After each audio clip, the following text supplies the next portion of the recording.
একের অঙ্কটা বলা আছে 12 জন ব্যক্তির গড় বয়স 20 বছর। যদি অন্য এক ব্যক্তি দলে যোগ দেয় তবে গড় বয়স 1 বছর কমে যায়, তবে নতুন ব্যক্তির বয়স কত? আমরা 12 জন ব্যক্তির গড় বয়স দেওয়া আছে, তাহলে 12 জন ব্যক্তির মোট বয়স হবে, 1 নম্বর অঙ্ক, 12 জন ব্যক্তির মোট বয়স কত? নিশ্চয়ই 12 × 20 সমান 240 বছর, তাই তো?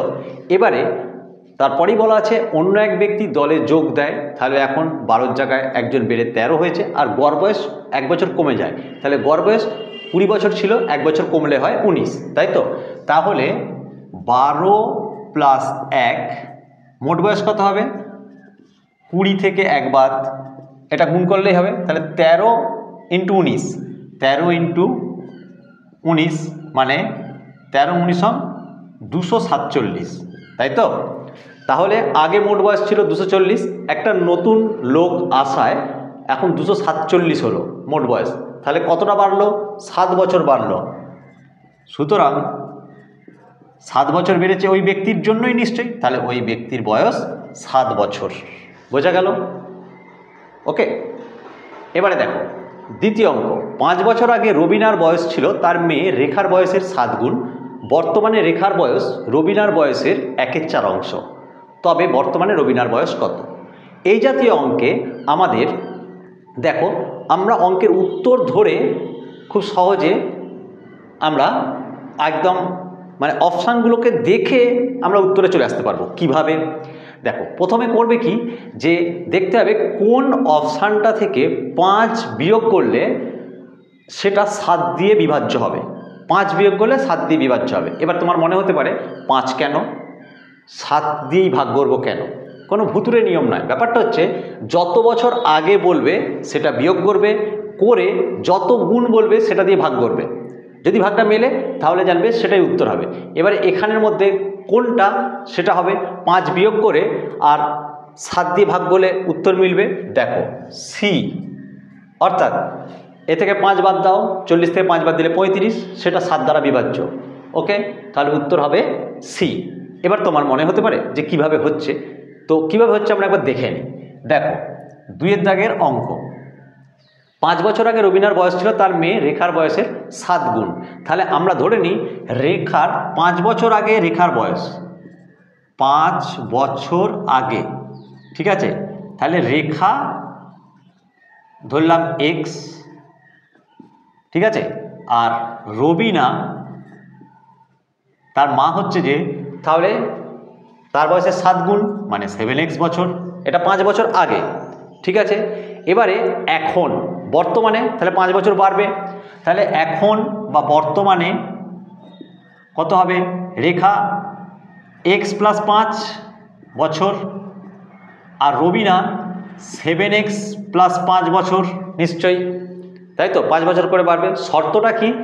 এখন বলছে বর্তমানে রেখার বয়স রবিনার বয়সের 1/4 অংশ, তাহলে রবিনার বয়স এটা, রবিনার বয়সের 4 ভাগের 1 ভাগ হচ্ছে রেখার বয়স, তাহলে শর্ত অনুযায়ী কী হবে না x + 5 সমান কত হবে না 7x + 5/4, তাই তো হবে?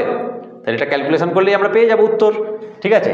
তাহলে কত হবে না 4x + 20 সমান 7x + 5, তাহলে হলো কত? 7x থেকে 4x বাদ দিলে 3x, আর 5 থেকে 20 বাদ দিলে হয় 20 থেকে 5 বাদ দিলে 15, তাহলে x সমান কত হলো না 5, তাই তো হলো? এবারে আমরা x সমান 5, এক্সটা কি না রেখার 5 বছর আগের বয়স, আমাকে জানতে চেয়েছে রবিনার এখন বয়স, রবিনার এখন বয়স এইটা 7x + 5, তাহলে x এর মানটাই 7x + 5 এ বসিয়ে দাও, তাহলে 7 × 5 + 5, তাহলে 5 × 7 = 35 + 5 সমান 40 বছর। রবিনার এখন বয়স 40 বছর। দেখো 40, আমি বলেছি ফার্স্টেই যে সি এর উত্তরটা হবে 40, তাহলে মিলে গেল। ওকে, 3 নম্বর অঙ্ক। দেখো এই জাতীয় অঙ্কে আমরা কি করব, এই জাতীয় অঙ্কে আমরা ডান দিকে যতগুলো 9 থাকবে সেই 9 সংখ্যাটা বসিয়ে দেব, অর্থাৎ দুটো 9 আছে, দুটো 9 বসিয়ে দিলাম। ডান দিকে যতগুলো 9 আছে, এবারে ভগ্নাংশে আসি। ভগ্নাংশে যতটা পূর্ণ সংখ্যা আছে, আমরা বলি এত পূর্ণ এত এত, তাহলে যতটা পূর্ণ আছে মানে যতগুলো পূর্ণে অঙ্ক আছে, ঠিক আছে, সেই অঙ্ক সমান 0 বসিয়ে দাও ওর পাশে। তাহলে কি বললাম, ডান দিকে যতগুলো 9 থাকবে বসাবে, ভগ্নাংশে যতগুলো পূর্ণ সংখ্যা অঙ্ক আছে, কতগুলো অঙ্ক, এটা 2 অঙ্ক, তাহলে দুটো 0 বসিয়ে দাও তার পাশে, হয়ে গেল। এবার বিয়োগ চিহ্ন দাও, দিয়ে হর থেকে ভগ্নাংশে চলে এসো, হর থেকে লবকে বিয়োগ করো, অর্থাৎ 99 বিয়োগ 97, যা হবে সেটাই উত্তর। আবার বলি, তাহলে ডান দিকে যতগুলো 9 আছে প্রথমে বসাবে, এবারে মিশ্র ভগ্নাংশে পূর্ণ সংখ্যায় যতগুলো অঙ্ক আছে ততগুলো 0 তার পাশে বসিয়ে দেবে, তারপর বিয়োগ চিহ্ন দেবে। এবারে হর থেকে লবটা বিয়োগ করো, হর থেকে লব বিয়োগ, যেহেতু প্রকৃত ভগ্নাংশ তাহলে হর বড় লব ছোট। তাহলে এবার কত হচ্ছে দেখি, মাইনাস এটা 2, তাহলে এটা হবে উত্তর। ওকে, এটা উত্তর, বোঝা গেল। পরের অঙ্ক, কোন অখণ্ড সংখ্যার বর্গের মান 1261-র কাছাকাছি? দেখো, কোন অখণ্ড সংখ্যার বর্গের মান 1261-র কাছাকাছি, আমরা যারা চাকরির পরীক্ষার জন্য প্রিপারেশান নিচ্ছি তাদের আমি বারবার বলেছি যে 1 থেকে 35 পর্যন্ত সংখ্যার বর্গ আমাদের পুরো মুখস্থ রাখতে হবে, ঠিক আছে। তাহলে ধরে নিলাম আমাদের মুখস্থ আছে 4-এর দাগের অঙ্কটা, তাহলে 35-এর বর্গ কত হয় না 1225, 35-এর বর্গ 1225, আর 36-এর বর্গ কত 1296, তাই তো। এবার দেখতে হবে, আমাকে বলেছে কার মান 1261-র কাছাকাছি, তাহলে এই দুজনের মধ্যে কে 1261-র কাছে আছে। তাহলে আমরা এই 1261 মানে 61 থেকে 25 বিয়োগ করো, কত হয়, 5 তে কত 1 4, সরি 5 তে কত 11 6 36, আর 96 থেকে 61 বিয়োগ করো, 1 তে কত 6 5, 6 তে কত 9 3, 35। তাহলে কে কাছে আছে, দেখো আমরা দেখতে পাচ্ছি 1296টা কাছে আছে 1261-র। তাহলে কোন অখণ্ড সংখ্যার বর্গের মান 1261-র কাছাকাছি না 36-এর, তাই তো, 36-এর বর্গের মান 1261-র কাছাকাছি আমরা দেখলাম, তাই তো, বোঝা গেল। সাধারণত এই জাতীয় অঙ্কে বড়টাই উত্তর হয়, ঠিক আছে। এই যে 35 আর 36-এর মধ্যে 36 বড়, অ্যাকচুয়ালি বড়টাই উত্তর হয়, এবং পার্থক্যটা মোটামুটি 1-এর মধ্যে থাকে, ঠিক আছে, 1 কম বেশি হয় আর কি, ঠিক আছে। এই যে 35-36 পার্থক্য দেখো 1 কম বেশি হয় সাধারণত।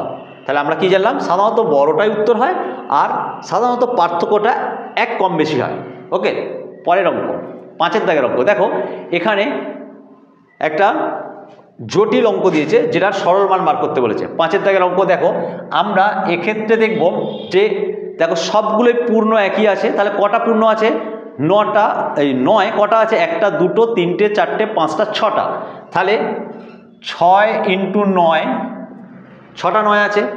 আবার দেখো ভগ্নাংশের ক্ষেত্রে প্রত্যেকের হর সমান আছে, তাহলে আমরা ভগ্নাংশে সমান সংখ্যাটা বসিয়ে দিলাম। এবারে ওপরে ভগ্নাংশ যখন সমান আছে তাহলে ওপরেরগুলো শুধু যোগ হবে, যেহেতু যুক্ত চিহ্ন দেওয়া আছে সবাইকে। তাহলে 1 2 3, 1 2 3, 3 3 6, 6 4 10, 10 5 15, 15 6 21, ওপরটা শুধু যোগ করে দাও, দিলে হয় 21। তাহলে এখানে কত হলো 6 9 54 প্লাস 21 3, তাহলে 54 আর 3 57।